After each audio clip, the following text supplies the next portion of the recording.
నేను మీ హెర్లతని. అందరూ ఎలా ఉన్నారు? బాగున్నారా? నేను కూడా బాగున్నానండి. మనకి ఇంకా పండగ అనేది వస్తుంది కదా! పండగ పనులనేవి ఇంక మనం చేసుకుంటూ ఉంటాం కదండీ! పిండి వంటలకు కావాల్సినవి సంక్రాంతి రోజు మనం ఏంటంటే అయితే చేసుకుంటామో బూర్లు, గారెలు అన్నీ చేసుకుంటాం కదండీ! ఇక దానికి కావాల్సినవి అన్నీ కూడా మనం రెడీ చేసుకుంటూ ఉంటాం కదా! ఇంక మనకి సంక్రాంతి అనేది ఇంకెన్నో రోజులు లేదు కదండీ! ఒక 6 రోజులుంది. మేమైతే ఇవి బొబ్బర్లండి. మేము బొబ్బర్లు అంటాము. అదే కొన్ని సైడ్‌లో అయితే వీటిని అలసందలని కూడా అంటారు. మీరు ఏమని పిలుస్తారో చెప్పండి. మా అమ్మగారైతే ఇదిగో చూసారు కదా బొబ్బర్లు. బొబ్బర పప్పు గారెలు అంటారు కదండీ! అలాగే అలసందల గారెలు అని కూడా చాలామంది అంటారు. ఈ బొబ్బర్లను అయితే ఈ తిరగల్లో అయితే వేసి ఈ విధంగా అయితే చేసుకుంటే మనం తిప్పుతూ ఉండాలండి బొబ్బర్లని. ఈ తిరగలు మధ్యలో ఉంది కదా! అక్కడ మధ్యలోనే ఒక హోల్‌లా ఉంటది.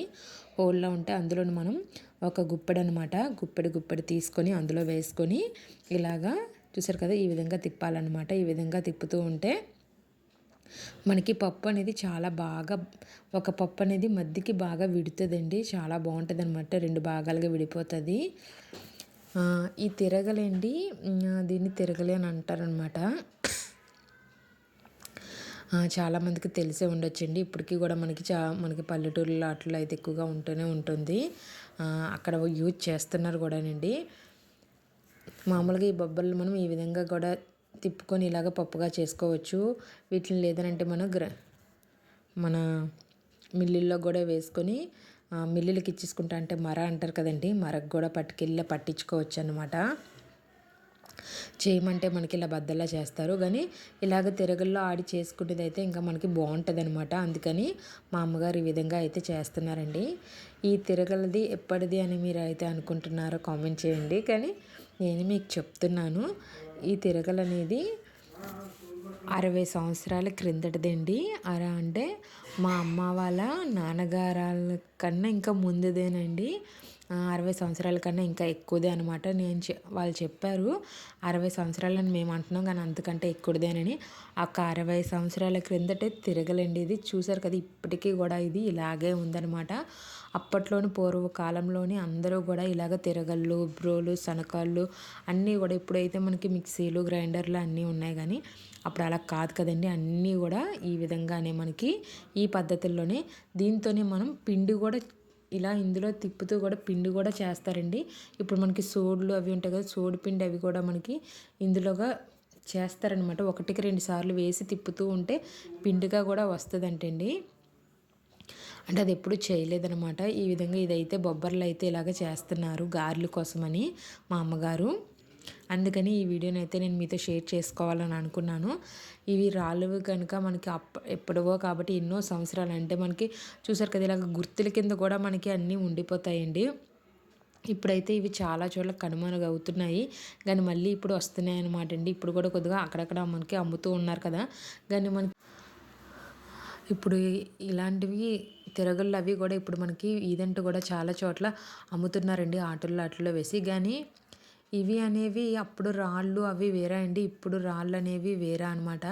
ఇవి అప్పుడువి కాబట్టే మనకి ఇప్పటికీ కూడా చూసారు కదా ఎలా ఉందో అలాగే ఉన్నాయండి. కానీ ఇవేంటంటే మనం గుర్తుగా ఉంచుకుంటాము. ఇలాగా చాలా చోట్ల అరుదుగా కనిపిస్తున్నాయండి ఇలాంటివి అయితే ఇప్పుడు. ఇక్కడ చూసారు కదా పప్పు అంతా మనం చేసుకున్న తర్వాత అడుగున ఇలాగా కర్ర ఉంటుంది చూసారు కదా మధ్యలోని. ఈ కర్ర ఉంటుందండి. ఆ కర్రకి మధ్యలోనే మనము ఆ కన్నంలోనే మనం వేస్తూ ఉంటాం అనమాట. గుప్పుడు వేసుకుని తిప్పుతూ ఉంటాము. సపోర్ట్ కింద ఉంటుంది అది. ఇలాగ లాస్ట్లో పప్పు అంతా అయిన తర్వాత మళ్ళీ మనకి చెక్క చుట్టూ కూడా ఆ చెక్క ఉంది కదండి, ఆ చెక్క చుట్టూ కూడా కొద్దిగా పప్పు అనేది ఉండిపోతుంది అనమాట నలగకుండా. దాన్ని అప్పుడు మనం ఇలా తీసుకొని ఈ విధంగా అయితే నలుపుకుంటాం అనమాట. నలుపుకుంటే మళ్ళీ మొత్తం అంతా కూడా వచ్చేస్తుంది. చూసారు కదా ఎంత బాగా అయితే పప్పు అనేది మనకి బద్దల్లాగా చూసారు కదా ఎంత బాగా అయిపోయిందో. ఇప్పుడు దీన్నంతా కూడా ఒక దగ్గరికి తీసుకొని ఇలాగ ఒక చాట్లోకి తీసుకోవాలండి. ఎందుకంటే మనకి పైన పొట్టు అనేది ఉంటుంది కదా, ఆ పొట్టు అనేది మనం సపరేట్ చేసుకోవాలన్నమాట. ఇదిగో చూసారు కదా పొట్టు అనేది మనకి ఎలా సపరేట్ వచ్చేస్తుందో. వీటిని మనం పొట్టుతో కూడా మనం వేసుకోవచ్చండి. ఇలాగ బద్దల్లా చేసుకోవడానికి ముందే మనం గారెలు వేసుకోవచ్చు. లేదు అనంటే ఇలాగ కూడా మనం పొట్టు తీసేసుకొని కూడా మనం గారెలు అనేవి చేసుకోవచ్చండి. ఈ బొబ్బరపప్పు గారెలు అనేవి మనకి హెల్త్కి కూడా మంచిదేనండి. ప్రోటీన్ అనేది చాలా ఎక్కువగా ఉంటుంది. మనం వీక్లీ వన్స్ వీటిని ఉడకబెట్టుకొని తాలింపు ఇప్పుడు శనగలు, కొమ్ము శనగలు అవి ఉంటాయి కదా, కాబూలి శనగలు, వాటిని అయితే ఏ విధంగా అయితే నానబెట్టుకొని మనం తాలింపు పెట్టుకుంటామో అలాగే వీటిని కూడా తాలింపు పెట్టుకొని తింటే బాగుంటాయి అన్నమాట. వీటితో పప్పుచారు కూడా చేసుకుంటారండి. మనం పప్పుచారు అనేది సాంబారు ఇలాగ మనం కందిపప్పుతో చేసుకుంటాం కదా, కానీ పాతకాలంలోనైతే ఇలాగ ఈ పప్పుతో అయితే ఈ బొబ్బరి పప్పులతో పప్పుచారు అది అన్నీ పెట్టుకునే రసం అది అన్నీ పెట్టుకునేవారంటండి. ఒకసారి నేను మీతో ఆ వీడియో కూడా షేర్ చేసుకుంటాను. చూసారు కదా, అంచక మనకి పొట్టు అంతా కూడా మొత్తం అంతా సపరేట్ అయిపోయింది. అలాగే వీడియోలు అనేది చూస్తూ ఉండండి. ప్లీజ్ సపోర్ట్ చేయండి. మీ సపోర్ట్ అనేది నాకు చాలా అవసరము. మీరు సపోర్ట్ చేస్తూ ఉంటే ఇంకా నేను మంచి మంచి వీడియోలు అనేది తీయగలుగుతాను.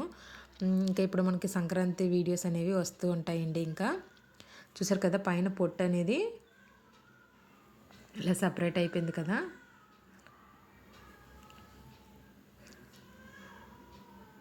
ఇప్పుడు మొత్తం పప్పునంతా కూడా మళ్ళీ ఒకసారి చాట్లో వేసుకొని ఈ మొత్తం కొంచెం ఉండిపోతుంది అనమాట. దాన్ని కూడా ఫుల్గా మనం సపరేట్ అనేది చేసేసుకోవాలి.